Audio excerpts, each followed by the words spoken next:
Hi, I'm Nancy Rubenstein, and I'm here to promote Electroshock protests on May 16th, 2015.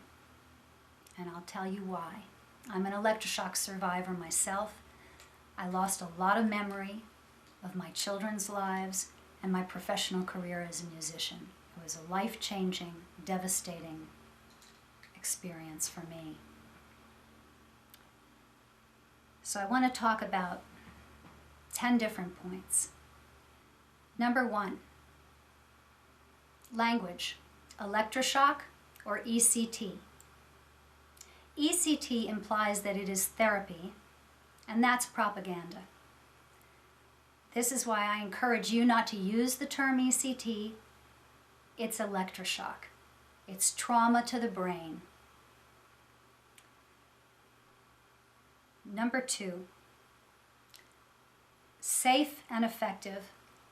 Is it a thing? No, it's not a thing. It's not safe and effective. It may be effective at making people docile and controlling them. Other than that, no. 3, treatment resistance. Is it a thing? No. When psychiatrists talk about treatment resistance, what they're talking about is people who have been massively drugged, switched from drug to drug to drug, their condition has deteriorated, and then they're told they're treatment resistant. That's not treatment resistance, that's drug damage. 4, informed consent. Is it a thing? No. Informed consent would involve being told that it is brain damage. No one tells you that. Informed consent would include telling you that you might have cognitive dysfunction, severe cognitive dysfunction. No one tells you that. There is no informed consent.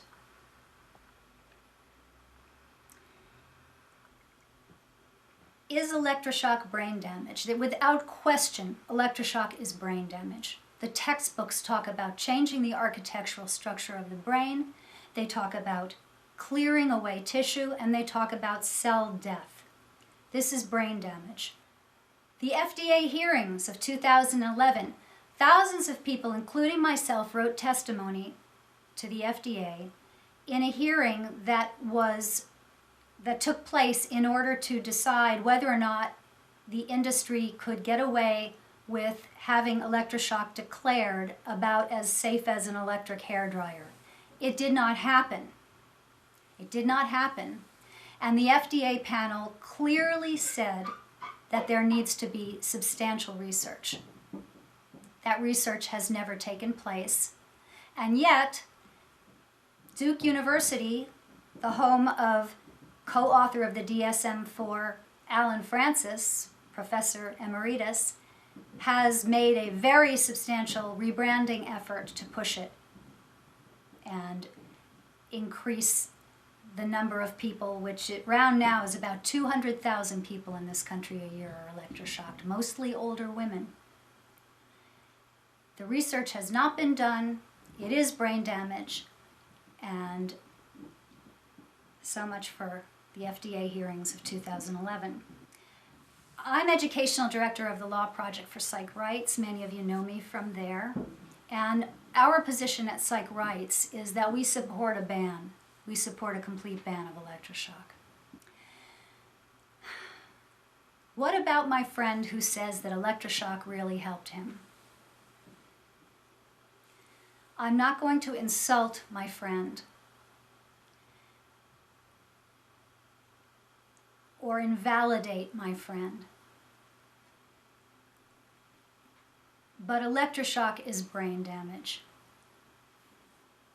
And one runs the risk of losing substantial memory and cognitive function. It is propagated by an industry that lies to people about it and will not tell the truth. And it is often forced on people. Very often forced on people. So while I'm not going to invalidate someone who says that they were helped, I cannot support the notion that anyone should ever be electroshocked. This is a brochure that you can print out. This was written by Peter Bregan, and it's available at ectresources.com, I believe. And it's titled, "No One Should Be Given Electroshock." You can print this out. And the last point I want to make is that you are your memories. You are your thoughts and your memories.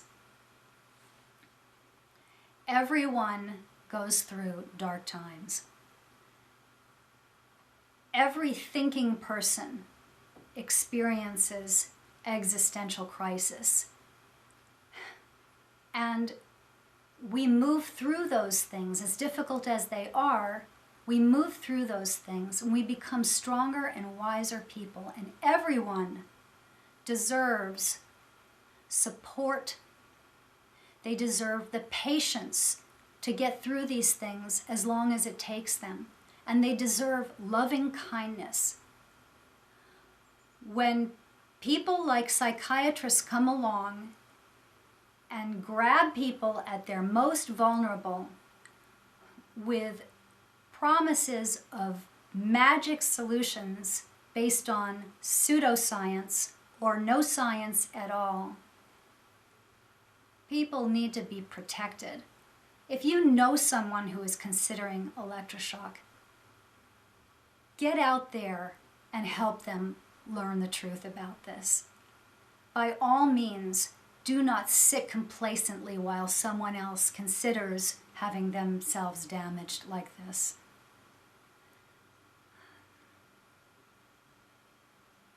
Please get out. Get yourself out. Call your friends. Get yourself out and protest electroshock. You're not just protesting electroshock. You're standing up for health freedom. You're standing against medical tyranny. And most importantly of all, you are doing something to protect children and vulnerable people all over the world. So I really hope you do. If you are interested in organizing a protest, you can do that, and we will post that on Network Against Psychiatric Assault.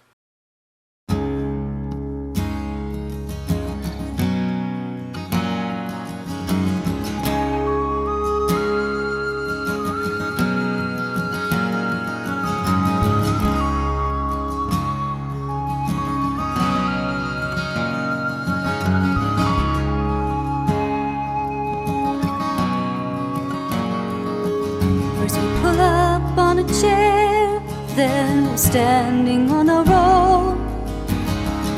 Then our bodies change until we find we're fully grown. Someone small is crying, and it's time for us to give. Soon the task is upon us to teach these young ones how to live. Surround us with a circle of angels. Send to us your messengers of light. Surround us with a circle of angels. Let us go gently, gently, gently. Let us go gently into that good.